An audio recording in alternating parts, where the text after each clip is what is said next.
Good morning, everyone. I'm Lisa Bender. I'm the president of the Minneapolis City Council. Welcome. We always love having so many guests this morning, so as you get settled, I will just explain that often before our official meeting begins, we have time to honor important moments and topics in our city, and we have three this morning. The first two will be presented by Councilmember Palmisano, and we will start with the first one on the topic of the Equal Rights Amendment. And I will ask our guests to join us and turn it over to Councilmember Palmisano. Thank you for this opportunity. I thought this would be a good start to this month. And I've brought with me here a constituent who's really lobbied hard for this with me, Catherine Ringham, and Kathleen Murphy, who can help us put this work into the context with the state. But I just wanted to read it. It's not super long, and then I'll turn it over to them. This is a resolution of the Minneapolis City Council supporting the Equal Rights Amendment. Whereas the City of Minneapolis supports equal rights for residents of Minneapolis, and women constitute over 50% of residents. And whereas women play a critical role in families, the workplace, and in society as a whole, contributing to our economy and advancing our nation. And whereas women continue to confront a lack of political parity, workplace discrimination, healthcare inequities, disparate rates of poverty, sexual assault, and domestic violence. And whereas the Minnesota Constitution does not explicitly guarantee that all rights that it protects are held equally by all residents without regard to gender. And whereas the Equal Rights Amendment is required in order to provide gender-based equality in our courts and laws, because the Supreme Court has repeatedly held that the 14th Amendment does not apply specifically to issues of gender. And whereas although laws prohibiting gender discrimination exist, they can be repealed or reduced by a simple majority in the legislature. And whereas an Equal Rights Amendment would help correct systemic gender discrimination, and whereas Minnesota requested that Congress propose an Equal Rights Amendment in April of 1949, and then ratified the federal ERA in February of 1973, yet still does not have sex or gender equality guaranteed in its own state constitution, and whereas bills have been introduced in each the House and Senate stating that equality under the law must not be abridged or denied on account of gender. Now therefore be it resolved that the Mayor and City Council do hereby call on the Minnesota Senate and House to pass a bill for an act proposing an amendment to the Minnesota Constitution known as the Equal Rights Amendment, providing for gender equality under the law. I'll give it to you just to say a few brief words. Okay. Thank you, and good morning, everyone. Our founding fathers left out an important word from our Constitution, and that is the word woman. They did not remember the ladies as Abigail Adams had hoped. And because of this omission, a second-class citizenship was created for women in our country. So even now, the word woman is mentioned only once in the more than 24 amendments to our Constitution, and that is in the 19th Amendment, giving women the right to vote. And because 3 out of 4 people believe that women already have full equality, and 94% of citizens believe that male and female citizens should have equal rights, there is an information gap. So the ERA resolution that is being considered today will assist to propel the ERA legislation forward at the state capitol, resulting hopefully in a question being added to the general election ballot in 2020, which happens to be the 100th anniversary of the women gaining the right to vote. So it is now time to build on the renewed energy to right the wrong of our founding fathers, to complete the unfinished business for women and pass the ERA at the state and also the federal level.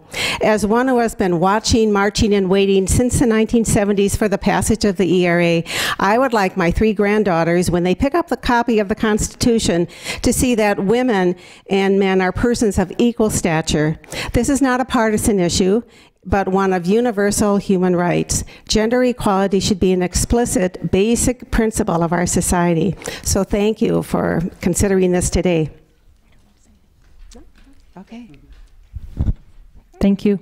Thanks for allowing us to lend our support.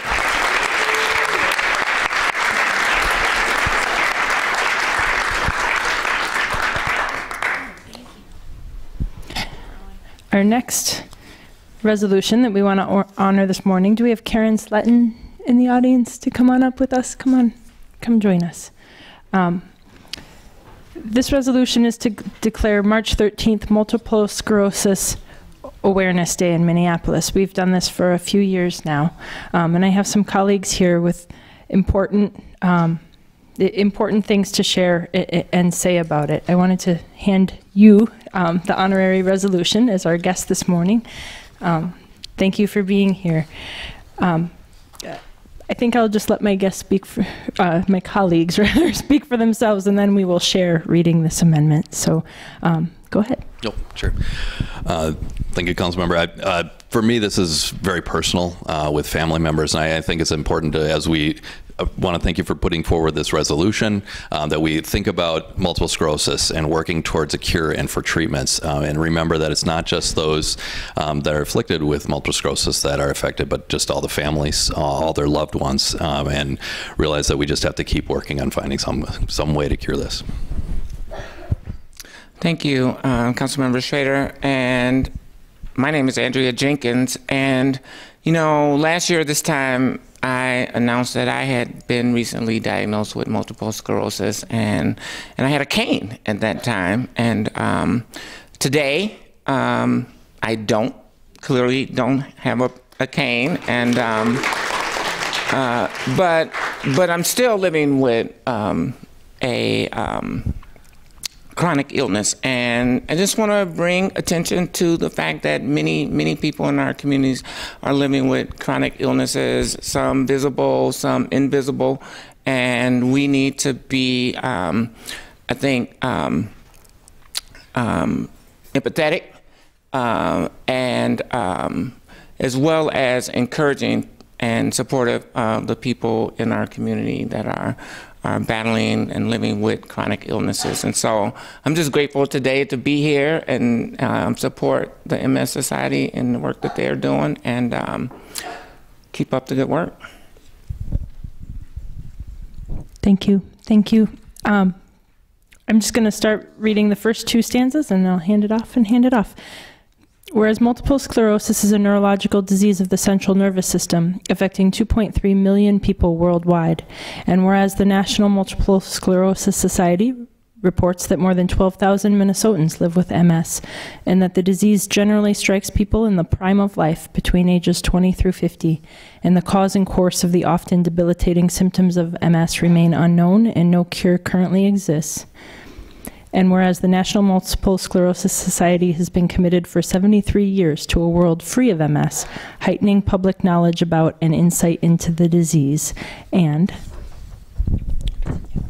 whereas since 1946, the National Multiple Sclerosis Society has been the driving force behind MS research, relentlessly pursuing prevention, treatments, and cure, and has invested more than $1 billion in groundbreaking research. And whereas funds raised through the National Multiple Sclerosis Society fueled $34 million funding 320 research projects at the best medical centers, universities, and other institutions throughout the U.S. and abroad, leading to many breakthroughs in the treatment of MS.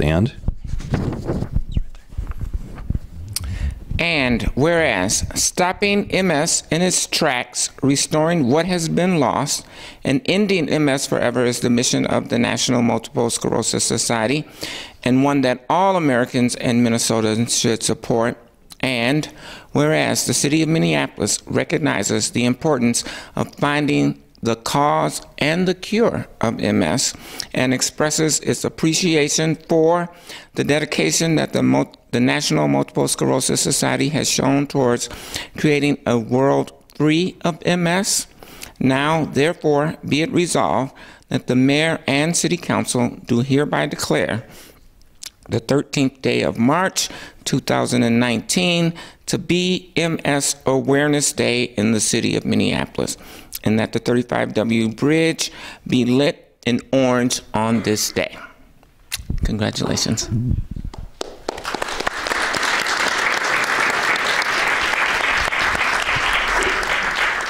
Did you want to say a few words? No. Okay, great. I want to thank the people that came for the resolution this morning, the 29% Club of Minneapolis, which is the percentage of women that work in our city's government here. I see countless other employees that come up to me every year after the MS resolution with personal stories about their own family and loved ones that are caught with MS. Next one. Thank you.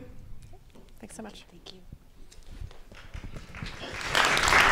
We have one final resolution this morning, so I'll have everyone come up who's here for this one, and this is honoring Women's History Month in the city of Minneapolis.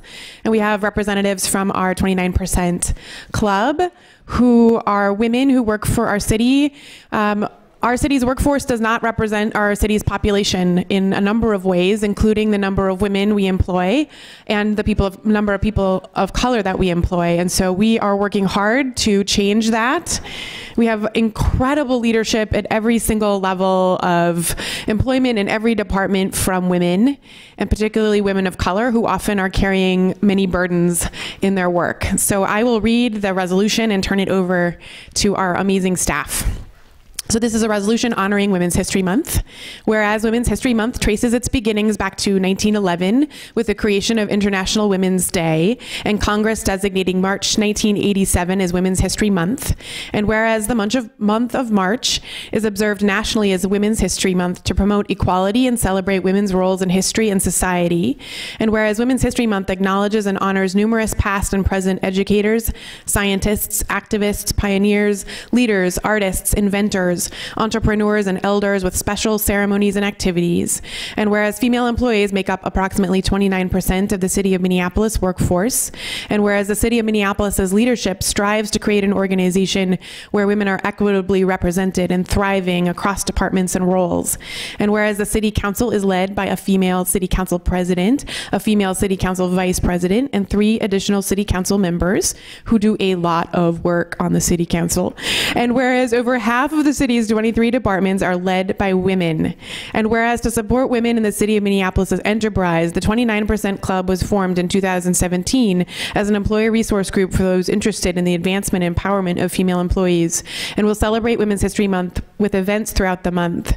And whereas the 29% Club envisions a working environment in which female employees are confident in their access to the resources they need to accelerate their careers. And whereas the 29% Club offers female city employees lean-in circles for peer support, networking opportunities, and a policy resource group. And whereas the 29% Club will offer the City of Minneapolis recommendations on action steps to support, retain, advance, and recruit women to the city's workforce. Now, therefore, be it resolved by the Mayor and the Minneapolis City Council that we commemorate the achievements of women and their role in the development and history of the region and the nation. And we join in recognizing the annual celebration of Women's History Month. Thank you. Are we turning over to Nuria?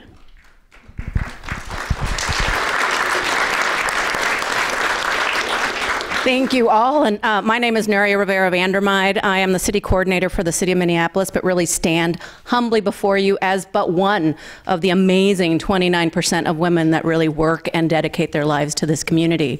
There are a lot of events coming forward as we move forward, and it is a banner year, I think, for the 29% Club, and you'll hear more about that in just a minute, but I wanted to invite everyone to some of the events we'll be seeing this March, in addition to today's event, and many thanks to the council and the mayor for this resolution and for your leadership. Really, it is empowering to see women's voices be in such an active role, particularly as we see it here on the city council.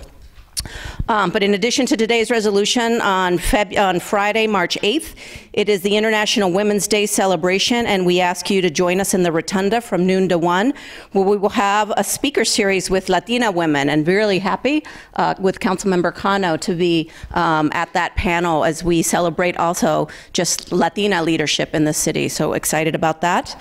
On Thursday, March 21st, there will be a Women of Color Lean-In Circle from 12:15 to 1 in City Hall Room 319. And on Thursday, March 28th, there will be a networking event at Bank at the Hotel Westin. So we really invite you to join us for any and all of these events.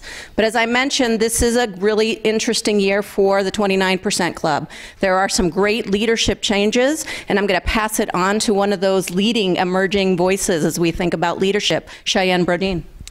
Hi, thank you everyone. This year is the first year that the 29% Club has changed over its executive board. So this month we're also welcoming new members, which we're getting finalized and should be able to announce soon. But really the vision that we want to exude this year is honoring female employees and and acknowledging that women lead where they're at. Women lead in any role and in any capacity, and we really want female employees to feel like they're respected and acknowledged and welcome for the work that they do and the skills that they provide to the city. So that's really one of the main focuses this year, and we just want to continue the work of empowering and advancing women at the city. Thank you so much. Thank you, everyone.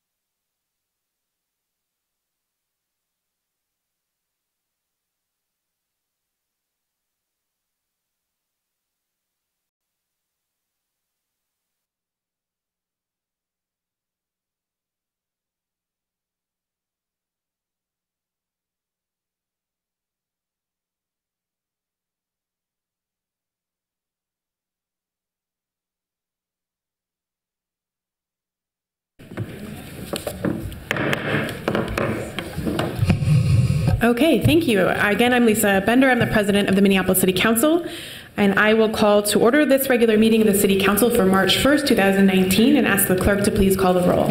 Councilmember Gordon. Here. Cano. Here. Reich. Here. Fletcher. Here. Jenkins. Here. Schrader. Here. Gorsami. Present. Cunningham. Present. Ellison. Present. Goodman. Present. Johnson is absent. Palmisano. Present. President Bender. Present. There are 12 members present. Let the record reflect that we have a quorum, and I'll note that Councilmember Johnson is absent on city business. He's attending a settlement conference, which we are very grateful for. Our agenda for today's meeting is before us. Are there any amendments to the agenda as printed before you? Seeing none, is there a motion to adopt the agenda? So moved. All in approval, please say aye. Aye. Any opposed, say no. That carries, and the agenda is adopted. Next, we have the minutes from the February 15th meeting for acceptance. Is there a motion to accept those minutes? So moved. All in approval, please say aye. Aye. Any opposed, say no. That carries, and those minutes are accepted. And finally, I will ask for a motion to refer the petitions, communications, and reports to their proper committees. So moved. All in approval, please say aye. Aye. Any opposed, say no. That carries, and those referrals are made. The next order of business is reports from our standing committees. We'll begin with a report from the Committee of the Whole presented by the Chair, Council Vice President Jenkins. Thank you, Madam Chair. The Committee of the Whole met on February 27th, 2019, and we have a couple of items from the Complete Count Committee appointments, approving the following council appointments for 18-month terms beginning January 1st, 2019 and ending June 30th, 2020. Dan Beckman, seat 1, Ward 9. Lee Pao Chang, seat 2, Ward 5. Sunny Chantabong, seat 3, Ward 5. Jason Chavez, seat 4, Ward 11. Christina Doan, seat 5, Ward 10. Tracy Evans, seat 6, Ward 10. Musi Jama, seat 7. Queen Melita Kimmons, seat 8, Ward 5.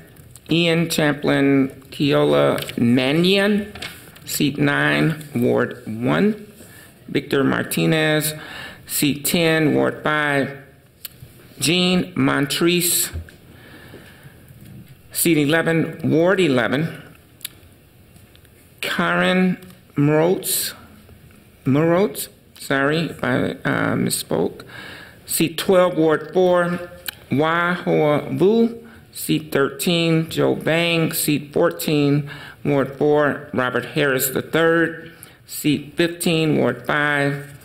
Renee Van Sicklin, seat 16. Lee Oglesby, seat 17, Ward 7. Ramiro Vasquez Jr., seat 18, Ward 1. Nadia Najaro Smith, seat 19, Ward 13. And Vincent Peter Hayden, seat 20, Ward 1. Second item is waiving the residency requirements for Musi Jama, Wahoabu, and Renee Van Sicklin. And I will move these items for adoption. Council Vice President has moved approval of the committee report. Is there any discussion? Seeing none, clerk, please call the roll. Aye. Aye. Fletcher. Aye. Jenkins. Aye. Schrader. Aye. Worsami. Aye. Cunningham. Aye. Ellison. Aye. Goodman. Aye. Palmisano. Aye. President Bender. Aye. There are 12 ayes. That carries, and those items are adopted. Next, we have the report of the Economic Development and Regulatory Services Committee, presented by the Chair, Councilmember Goodman. Thank you, Madam President, and good morning. The Economic Development and Regulatory Services Committee is bringing 7 items forward for approval this morning. Items number 1 and 2 are liquor license expansions. Item 3 are the liquor license approvals, and 4 are the gambling license approvals. Item 5 is some operating conditions for a nightclub. Item 6 is Minneapolis Pathway Grant Agreement, and item number 7 is the Upper Harbor Terminal Concept Plan approval. I'll note that the Upper Harbor Terminal Concept Plan approval comes with a whole number of specific and direct actions the council is directing staff to take, as well as a page-long list of amendments that were discussed and passed in committee over the past couple of cycles. With that, I'll move items 1 through 7 for approval this morning. Councilmember Goodman has moved the committee report. Is there any discussion on any of those items? Seeing none, clerk, please call the roll.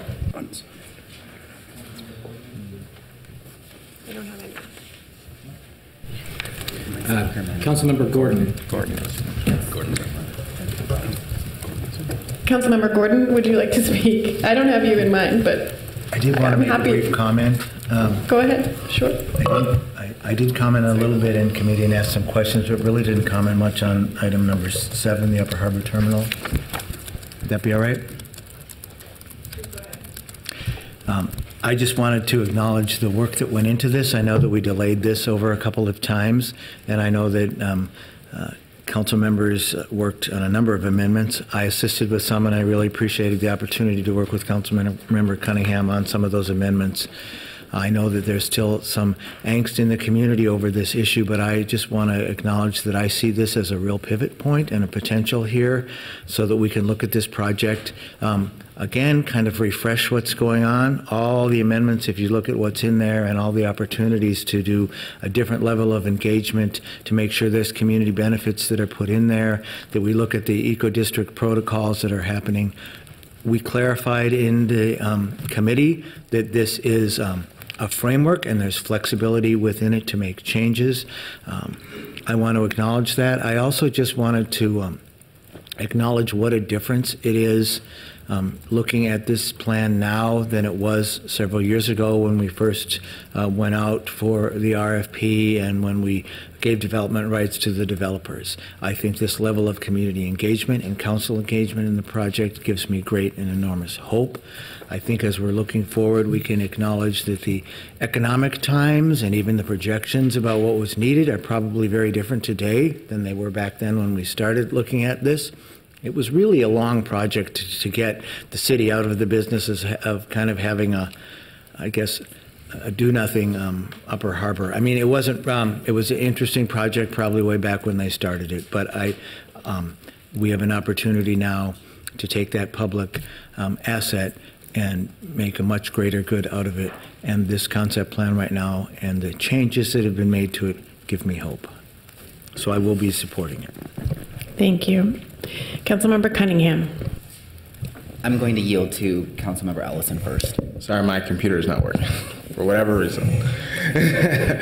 Yeah, so yeah, just also wanted to thank my colleagues, Councilmember Cunningham. The project is in Ward 4, and you've really taken this on your shoulders, inheriting this project and working with community and the development team to get us to this point. So I want to thank you for that. I also want to thank a lot of the community members that I met with, a lot of my constituents who had, I think, really valid concerns about the plan.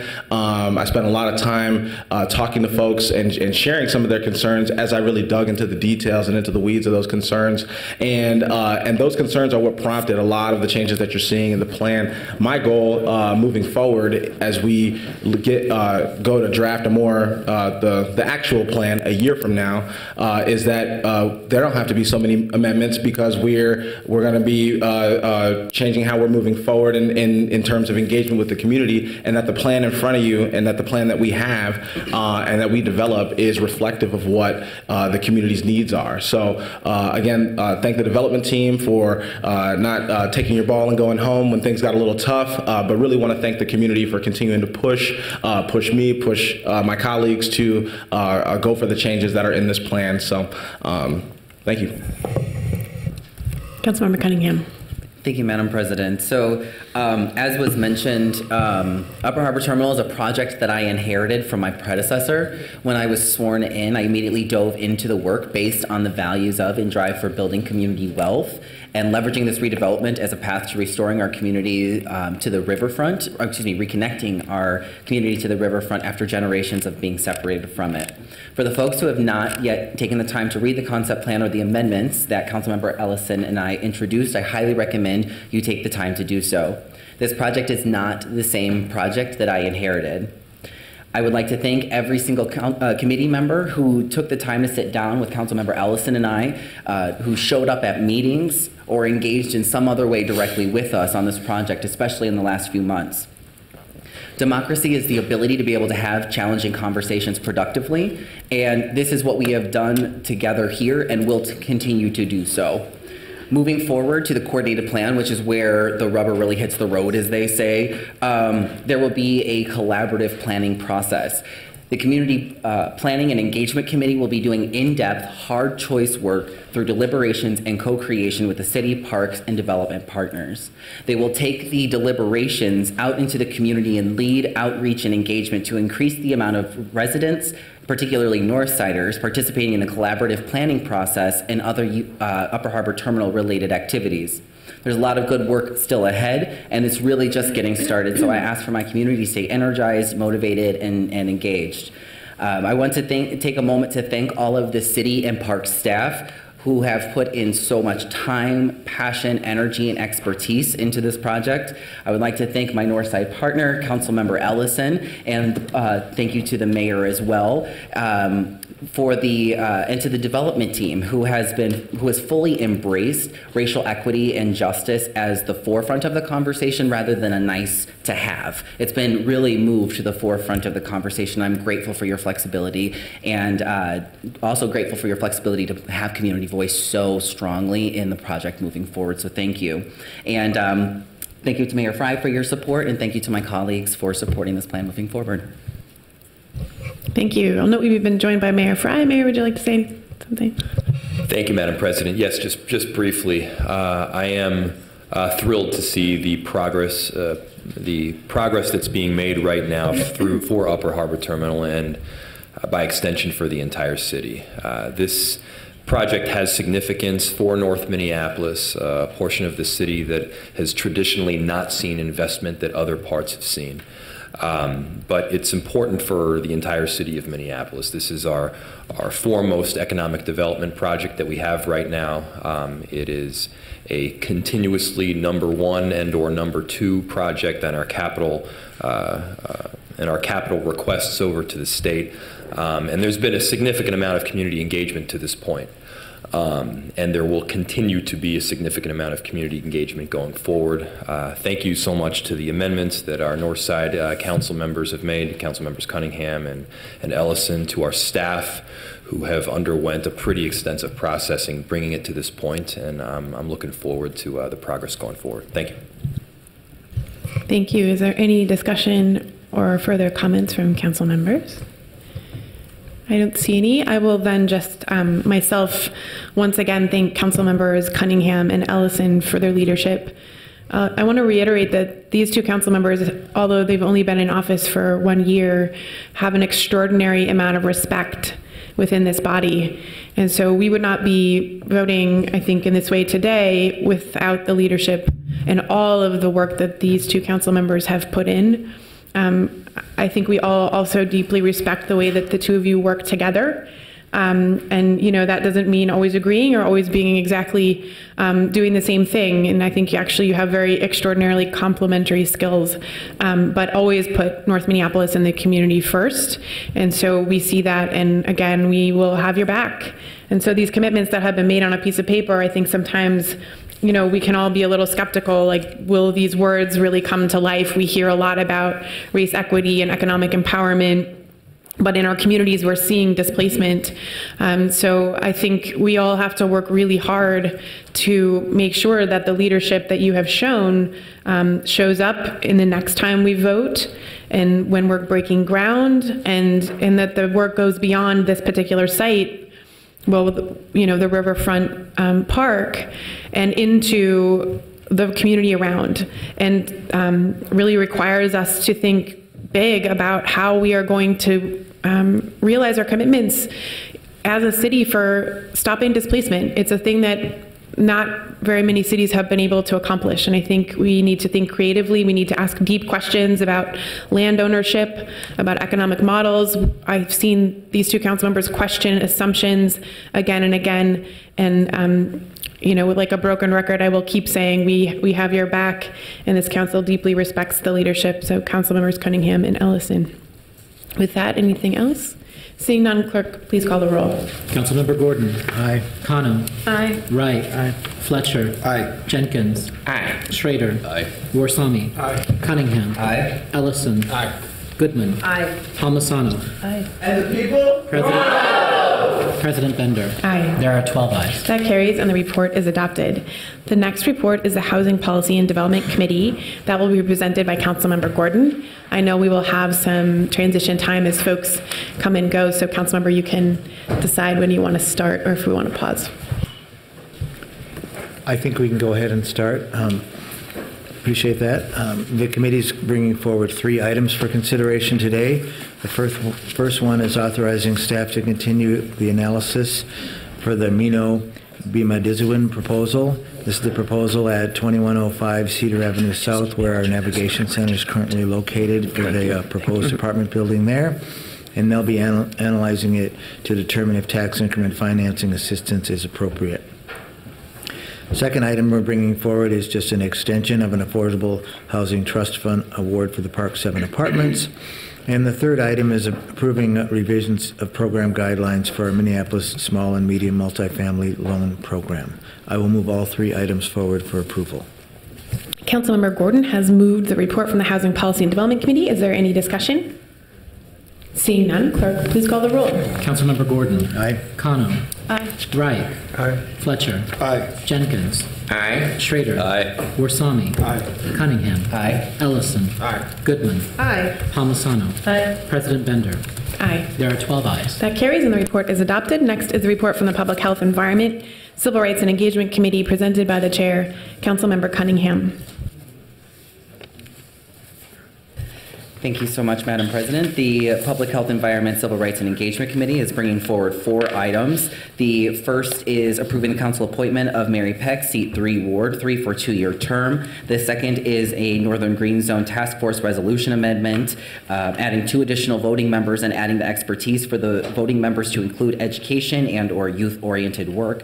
The third is accepting a grant from the Mississippi Watershed Management Organization in the amount of $19,200 to hire interns to assist in erosion control enforcement for the year of 2019. And the fourth item is a grant from the Minnesota Department of Health for preventing and management of diabetes, heart disease, and stroke. I move approval of all 4 items. Councilmember Cunningham has moved the committee report. Is there any discussion? Seeing none, clerk, please call the roll. Councilmember Gordon. Aye. Cano. Aye. Wright. Aye. Fletcher. Aye. Jenkins. Aye. Schrader. Aye. Warsami. Aye. Cunningham. Aye. Ellison. Aye. Goodman. Aye. Palmisano. Aye. President Bender. Aye. There are 12 ayes. That carries, and that report has been adopted. The next report is from the Public Safety and Emergency Management Committee, presented by the Chair, Councilmember Cano. Thank you, Madam President. The Public Safety and Emergency Management Committee is bringing 5 items for consideration today. Item number 1 is a contract with SMG for bomb detection and 911 dispatch services at U.S. Bank Stadium. Item number 2 is a contract with SMG for the Minneapolis Police Department SWAT officers to provide extra security and a tactical response during large-scale events at the U.S. Bank Stadium. Item number 3 is a contract with the University of Minnesota for Minneapolis Police Department bomb detection at TCF Stadium for football, soccer, and homecoming events during 2019.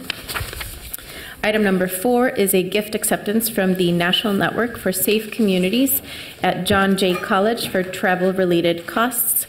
And item number 5 is a contract with the Twins Ballpark LLC for bomb detection at Target Field for up to 30 large-scale events. And I'd like to bring this forward to the council. Councilor Marcano has moved the committee report. Is there any discussion?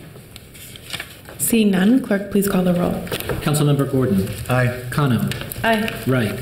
Aye. Fletcher. Aye. Jenkins. Aye. Schrader. Aye. Wursami. Aye. Cunningham. Aye. Ellison. Aye. Goodman. Aye. Palmisano. Aye. President Bender. Aye. There are 12 ayes. That carries and the report has been adopted. Next, we have the report of the Transportation and Public Works Committee given by the Chair, Councilmember Reich. Thank you, Madam President. The committee forwards 16 items today for approval. Item 1 is the 19th Avenue South, 4th Street South, 20th Avenue South Street resurfacing project approval and assessments. Item 2 is the Kingfield Residential Street resurfacing project approval and assessment. Item 3 is the 33rd Street, which goes from Minnehaha Avenue to Hiawatha Avenue street reconstruction project designation and cost estimates, and the public hearing will be set as listed. Item 4 is the Hennepin Avenue South street reconstruction project, and that's a reimbursement from Metro Transit appropriation increase. Item 5 is the Hennepin Avenue street reconstruction project, and this aspect will be the contract amendment with Park Construction. Item 6 is the Hennepin Avenue streetscape project designation and cost estimates for those elements. Item 7 is the 4th Street reconstruction project, contract amendment with Vite Incorporated. Item 8 is the Hennepin Avenue street reconstruction project, acquisition of permanent right-of-way and temporary construction easements. Item 9 is the 2019 Minneapolis Open Streets, very exciting time when we announced that. Item 10 is the bid for upgrades for Americans with Disabilities pedestrian inspections ramps. Item 11 is the bid for crushing rubble concrete. Item 12 is the bid for Hoyer Heights sanitary sewer replacement project. Item 13 is the bid for the North Loop paving street reconstruction project. 14 is the bid for ferric chloride system improvement projects. 15 is the bid for turf establishment. And the final item is the agreement with the Minnesota Ballpark Authority and the Burlington Northern Santa Fe Railroad for the Metro Green Line extension. Madam President, I move all items for approval. Councilmember Reich has moved the committee report. Is there any discussion on any of those items? Seeing none, clerk, please call the roll. Councilmember Gordon. Aye. Kano. Aye. Reich. Aye. Fletcher. Aye. Jenkins. Aye. Schrader. Aye. Wursami. Aye. Cunningham. Aye. Ellison. Aye. Goodman. Aye. Palmisano. Aye. President Bender. Aye. There are 12 ayes. That carries and the report is adopted. Next is the report from the Ways and Means Committee presented by the Chair, Councilmember Wursami. Thank you, Madam President. The Ways and Means Committee has 11 items to bring to the Council for approval today. Item number 1 is legal settlement, Brad Steiner versus City of Minneapolis. Item number 2 is a collective bargaining agreement for the Electricians Unit 2017 through 2018. Item number 3 is the 2019 Local Board of Appeal and Equalization establishment. Item number 4 is the 2019 Local Board of Appeal and Equalization appointments. Approving the appointment of the following individuals. 2019 Local Board of Equalization, Patricia Werner, Seat 1, Ward 10, Jeff Larson, Seat 2, Ward 10, Paul Crawford, Seat 3, Ward 10, Michael Tinker, Seat 4, Neil Anderson, Seat 5, Ward 11, Faye Bland, Seat 6, Ward 10, and Warner Sites, Seat 7, Ward 4. Item number 5 is the grant from the State Historic Preservation Office for the Streetcar Commercial Building Context Study and Survey. Item number 6 is the Capital Long Range Improvements Committee appointments. approving the following council appointments for 2-year terms beginning January 1st, 2019 and ending December 31st, 2020. Grant Simons, seat 6, Ward 3. Andrea Brido, seat 26, Ward 13. And number 2 is confirming the following mayoral appointments for 2-year terms beginning January 1st, 2019 and ending December 31st, 2020. Jibril Saeed, seat 28, Ward 9. And Morgan Jaros Walk, seat 30, Ward 11. Item number 7 is a 2020 to 2024 capital budget process information and net debt bond resource levels. Item number 8 is a lease with Aggregate Industries MWR Inc. for barge mooring. Item number 9 is a lease with BRI 1855 IDS Center LLC for a public safety relief station during the Final Four event. Item number 10 is a bid for public service building skylights, and item number 11 is a bid for the City of Minneapolis warehouse renovation project. And I happily move approval of all 11 items. Councilmember Warsame has moved the Ways and Means report. Is there any discussion? Seeing none, clerk, please call the roll. Councilmember Gordon. Aye. Kano. Aye. Reich. Aye. Fletcher. Aye. Jenkins. Aye. Schrader. Aye. Warsame. Aye. Cunningham. Aye. Ellison. Aye. Goodman. Aye. Palmisano. Aye. President Bender. Aye. And there are 12 ayes. That carries and the report is adopted. Finally, we have the report from the Zoning and Planning Committee presented by the Chair, Councilmember Schrader. Thank you, Madam President. Zoning and Planning will be bringing forward one item. It's the approval of a rezoning at 1724 and 1728 Nicollet Avenue, as well as 1727 LaSalle Avenue, and I move approval. Councilmember Schrader has moved approval of the one item from ZNP. Is there any discussion? Seeing none, clerk, please call the roll. Councilmember Gordon. Aye. Kano. Aye. Reich. Aye. Fletcher. Aye. Jenkins. Aye. Schrader. Aye. Warsame. Aye. Cunningham. Aye. Ellison. Aye. Goodman. Aye. Palmisano. Aye. President Bender. Aye. And there are 12 ayes. That carries and that report is adopted. The next order of business is reports from our special committees. We do have a report from the Executive Committee presented by the Vice President, Councilmember Jenkins. Thank you, Madam President. The Executive Committee brings forward 2 items today. Item number 1 is the appointed position of the Director of the Office of Violence Prevention in the Health Department, and item number 2 is the appointed position of the Assistant Clerk. I move to refer both of these items to the Ways and Means Committee. Councilmember Jenkins has moved approval of the committee report. Is there any discussion on those items? Clerk, please call the roll. Councilmember Gordon. Aye. Kano. Aye. Reich. Aye. Fletcher. Aye. Jenkins. Aye. Schrader. Aye. Warsame. Aye. Cunningham. Aye. Ellison. Aye. Goodman. Aye. Palmisano. Aye. President Bender. Aye. There are 12 ayes. That carries and those items will be referred to the Ways and Means Committee in the next regular cycle.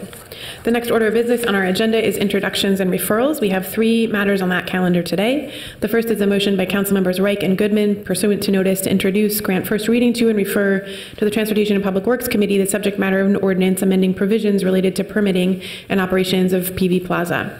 The second is a motion by Councilmember Schrader and myself pursuant to notice to introduce, grant first reading to, and refer to the Zoning and Planning Committee the subject matter of an ordinance related to lower intensity districts and related development standards. This impacts a number of chapters in the zoning code, and those are identified in the printed agenda. And finally, we have a motion from Councilmember Goodman pursuant to notice to introduce, grant first reading to, and refer to the Economic Development and Regulatory Services Committee the subject matter of an ordinance related to rental dwelling license expiration dates and fees. Are there any questions or discussion from council members? Seeing none, all in approval, please say aye. Aye. Any opposed, say no. That carries, and those ordinances will be referred to the appropriate committees in the next regular cycle. The next order of business is resolutions. We have the 3 honorary resolutions that we read at the beginning of the meeting today, and that includes the honorary resolution declaring March 13th Multiple Sclerosis Awareness Day, the honorary resolution declaring the city's support for the Equal Rights Amendment, and the honorary resolution designating the month of March as Women's History Month. Are there any questions or discussion on those? Seeing none, all in approval, please say aye. Aye. Any opposed, say no. That carries, and those resolutions are adopted. The next order of business is motions. Councilmember Palmisano moves to amend the language related to the proposed charter amendment by ordinance related to the biennial budget process, clarifying the details required in the mayor's recommended budget and aligning timelines with Minnesota statutes. This was the subject of the presentation at Committee of the Whole earlier this week, and the motion will just substitute the updated language with what we approved in January. The motion includes the authorization to transmit this updated language to the Charter Commission at its next meeting, which is set for Wednesday, March 6th. Is there any questions or discussion? Councilmember Gordon. I just wanted to take this opportunity to publicly and very clearly state that I will not be comfortable changing the charter with a council vote. I'm convinced that this matter is substantial enough that if we do want to make the change, it should go to the voters, and it is their charter. And I thought it might be useful for folks to understand that. Thank you. Thank you. Councilmember Palmisano.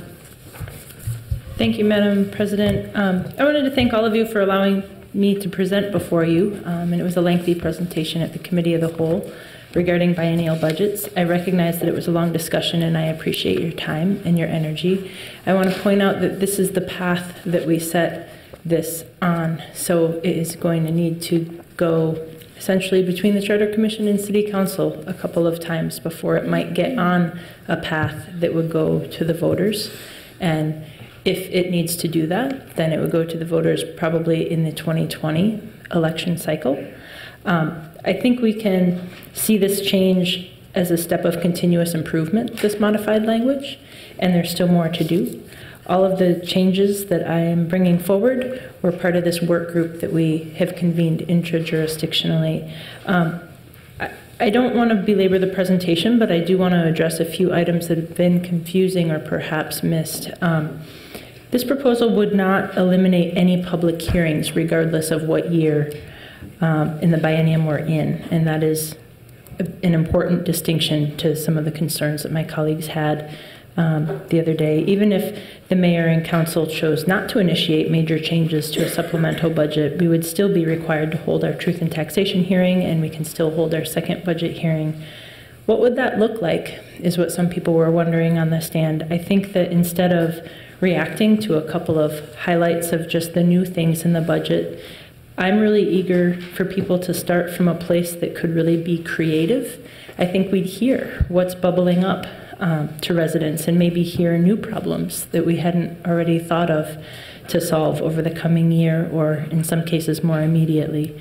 So I just wanted to remind my colleagues that our council maintains the ability to amend the budget at any time, as has always been the case.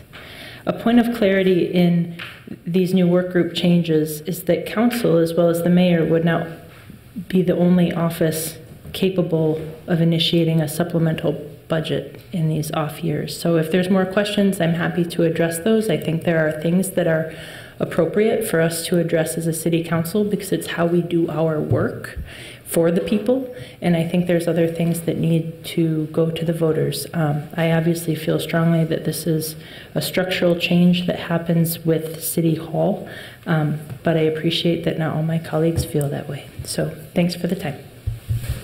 Thank you, council members. I'll note that changing the charter via council action requires a unanimous vote, so I think the discussions have been really helpful, and I've been encouraging the staff who've been working on this and bringing this to the council's attention to, as we talked about in Committee of the Whole, think about ways we could phase in some of the ideas or incorporate some of the ideas that we're hearing from staff in our budget process, regardless of the charter change. So any further discussion? Councilmember Gordon. Just thought I'd clarify. I believe we can make a lot of the changes without changing the charter. We can change our budget process. I'm not saying I'm against all of these ideas. I'm not even saying that if it were to appear on my ballot some November, I might vote for it or not. I'm not sure. So I wasn't saying that. I was just being really clear about my vote as a council member on changing the charter about this. Thank you. Councilmember Fletcher. Thank you, Madam President. Can we just clarify what we're voting on today is just to continue the conversation, to move it forward? This is not by any means a final vote or a vote of approval for the change. It's a vote to move the language forward, correct? That's correct. Thanks. I'll support that. Any further discussion or questions? Seeing none, all in approval, please say aye. Aye. Aye. Any opposed?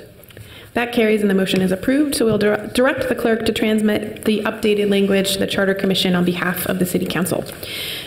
We do have a closed session after this meeting, but next we have the order of announcements. Are there any announcements from council members? I don't see any. So we've concluded all of our business before the City Council. We have a motion to adjourn. I'll ask for a motion to adjourn to the closed session to discuss the litigation matters listed in the agenda with the City Attorney. Is there a motion to adjourn to that meeting? So moved. Is there a second? Second. All in approval, please say aye.